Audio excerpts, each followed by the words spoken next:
கர்த்தர் அதிசயங்களை செய்கிறார். ஊழியங்கள் வழங்கும் ஜீவ வார்த்தை. இந்த நாளிலே ஜீவ வார்த்தை மூலம் உங்களை சந்திப்பதில் கர்த்தருக்குள் பெருமகிழ்ச்சி அடைகிறேன். நம்முடைய ஆண்டவர் நல்லவர். டிசம்பர் மாதம் என்றாலே ஆண்டவராகிய இயேசு கிறிஸ்துவின் பிறப்பின் அந்த நாட்களை அனைவரும் நாம் நினைவு கூற ஆரம்பிக்கிறோம், கொண்டாட ஆரம்பிக்கிறோம்.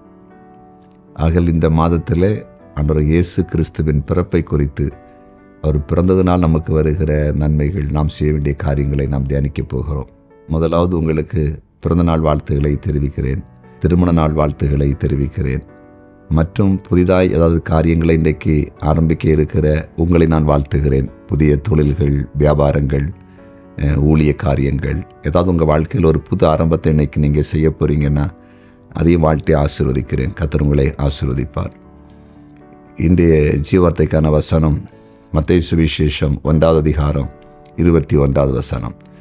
அவள் ஒரு குமாரனை பெறுவாள், அவருக்கு இயேசு என்று பெயரிடுவாக, ஏனெனில் அவர் தமது ஜனங்களின் பாவங்களை நீக்கி அவர்களை இரட்சிப்பார் என்றான். ஆண்டவராகிய இயேசு கிறிஸ்து இந்த பூமியிலே வந்து பிறக்கிறார். அதாவது ஆண்டவர் மனித சாயலில் பிறக்கிறார்.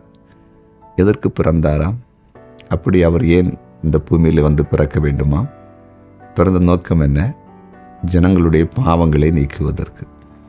இந்த பூமியிலே வாழுகிற மனிதர்கள் பாவமாகிய தீமையான காரியங்களை செய்து கெட்டு அழிந்து கொண்டிருந்தார்கள்.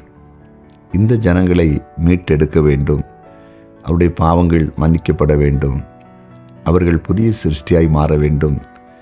அவர்கள் ஆண்டவருடைய பிள்ளைகளாய் ஆண்டவரோடு கூட ஒரு நெருங்கின உறவில் வர வேண்டும் என்ற நோக்கத்தில் அதை செய்வதற்காக இந்த பூமியிலே ஆண்டவராகிய இயேசு கிறிஸ்து வந்தார் என்பதை தெளிவாக வேதம் நமக்கு சுட்டி காட்டுகிறது.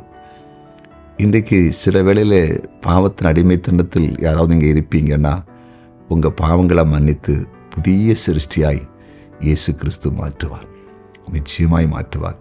பரிசுத்த வேதாகமத்திலே நீங்கள் வாசித்து பார்க்கும் பொழுது, மத்தேயு, மார்க்கு, லூக்கா, யோவான் சுவிசேஷங்களை வாசிக்கும்போது, பாவத்திலிருந்து அநேகரை இயேசு விடுவித்து புதிய சிருஷ்டிகளாய் மாற்றுவதை பார்க்க முடியும். அதே ஆண்டவர் இன்றைக்கும் ஜீவனோடு கூட இருக்கிறார். இயேசு பிறந்த நோக்கம் அவர் ஜனங்களுடைய பாவங்களை கழுவி பரிசுத்தமாக்குவதற்காக. நம்புவீங்களா? விசுவாசிப்பீங்களா? ஜெபிப்போமா? ஜெபிக்கலாம்.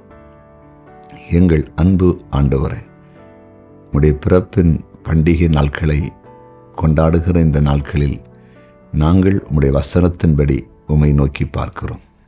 இருந்த பூமியிலே மனுஷ சாயலாய் பிறந்ததன் ஒரு நோக்கம், இந்த பூமியிலே பாவத்தின் அடிமைத்தனத்தில் இருக்கிற ஜனங்களுடைய பாவங்களை நீக்கி அவர்களை நல்ல மனிதர்களாய் மாற்றி வாழ வைப்பதற்காக.